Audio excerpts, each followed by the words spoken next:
How's it going? This is Combo U. I'm just starting this channel to make videos on Magic, and I'm starting off with this deck of the week, as I'm hoping to call it. My goal is to showcase like a deck on this channel once a week, and it won't necessarily always be Commander, but it will be indeed be a deck, obviously.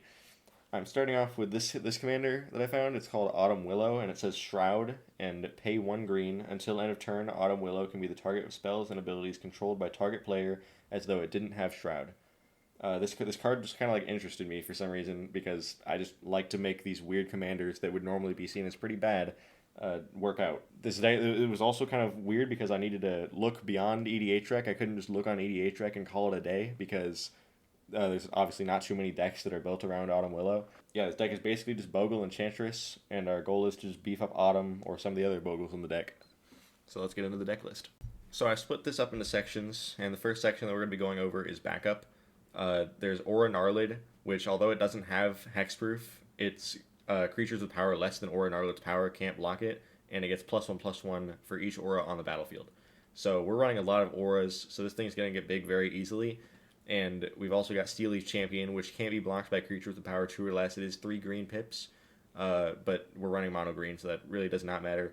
And although both of these don't have hexproof, we can actually turn them into Bogles with Slippery Bogbonder, which we are also running. And Slippery Bogbonder itself is a Bogle, so if all else fails, we can put our stuff on Slippery Bogbonder and swing. Now we're running 4 actual Bogles that enter as Bogles. They all have hexproof. The first one is Troll Ascetic, hexproof, pay 1 and a green, regenerate Troll Ascetic. This is just nice because we can get around board wipes, which is one of our only weaknesses when it comes to people removing our stuff. We've got Drove of Elves. It's also got hexproof, of course. Drove of Elves' power and toughness are each equal to the number of green permanents you control. So that's going to really be nice. It's kind of like Aura Gnarlid. It's getting bigger with our auras. And then we've got Glade Cover Scout. It's just a 1/1 with hexproof. This thing, I've gotten it to 21-22 in a game before. So this thing can get big really easily, surprisingly. We've also got Dungrove Elder. Dungrove Elder's power and toughness are each equal to the number of forests you control. We're running mono green, and it's on a budget, so we don't have too many non-forest lands in this deck. So this thing is just going to get big pretty darn easily. And then we're also running Monvully Beast Tracker, so we can tutor for our hexproof Bogles. If we're not getting our Bogles, we can just get them anyways. For this next section, we've got Card Draw, Harmonize, 4 mana, 3 cards. Pretty easy pick for Card Draw. We've got Verduran Enchantress, which whenever you cast an enchantment spell, you may draw a card.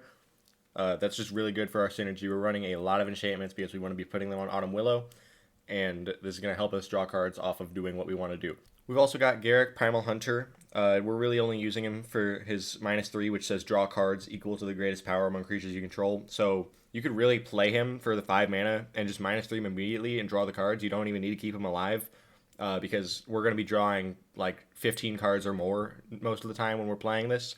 And we've also got Infiltration Lens, which we're just trying to stop people from blocking. We don't, because obviously they don't want us to draw cards. We just want them to not block, because that's a lot of commander damage when you're attacking with a 21-22.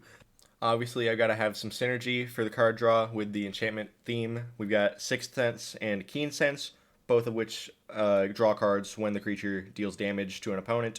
Keen Sense is to an opponent in general, and Sixth Sense is whenever it deals combat damage. So we really don't have anything that does non-combat damage with our creatures, so really the same thing, but they're both 1 mana, so we're running them.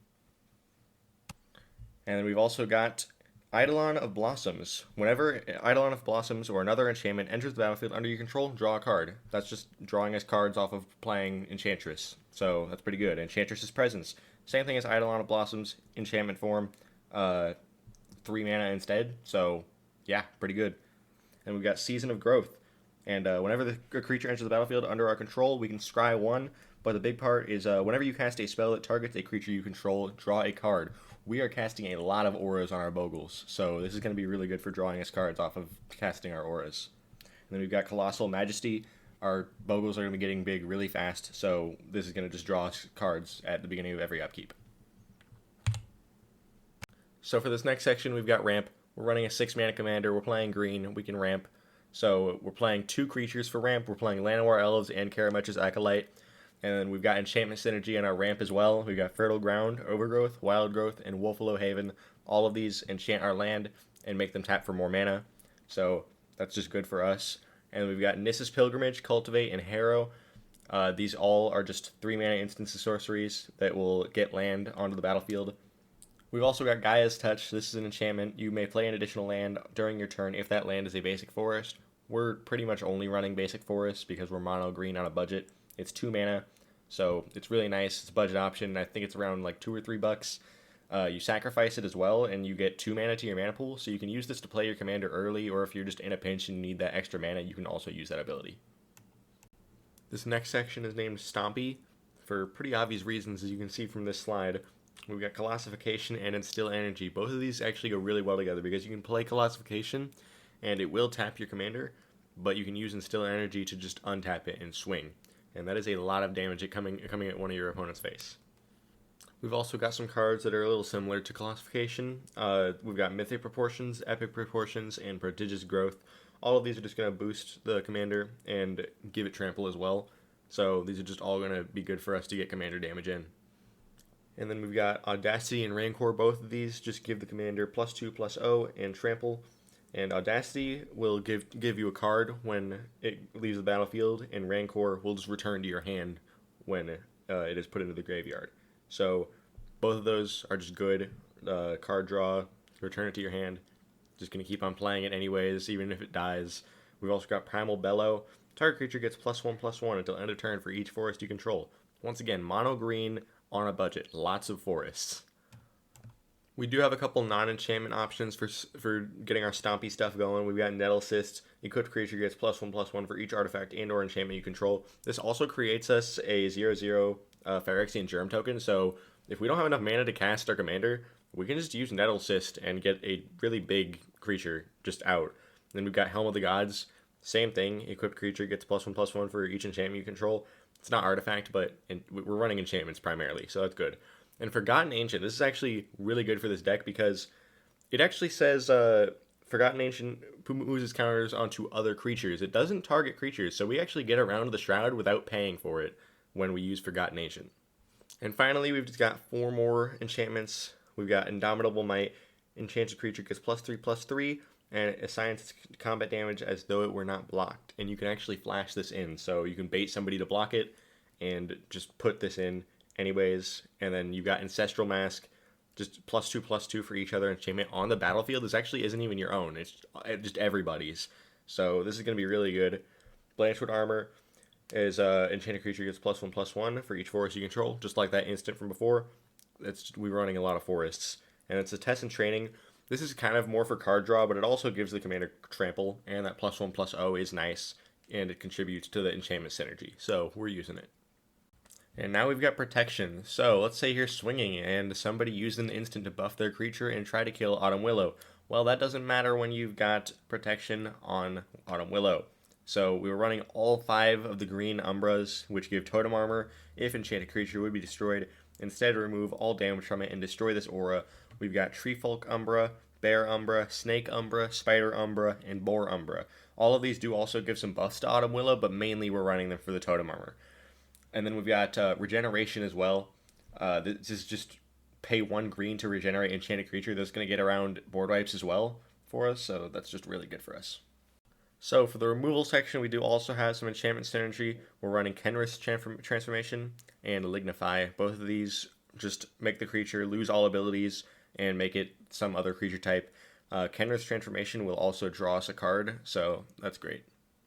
We are also running some enchantment removal. We've got Broken Bond, Return to Nature, and Nature's Claim. So all of these are just going to get rid of enchantments.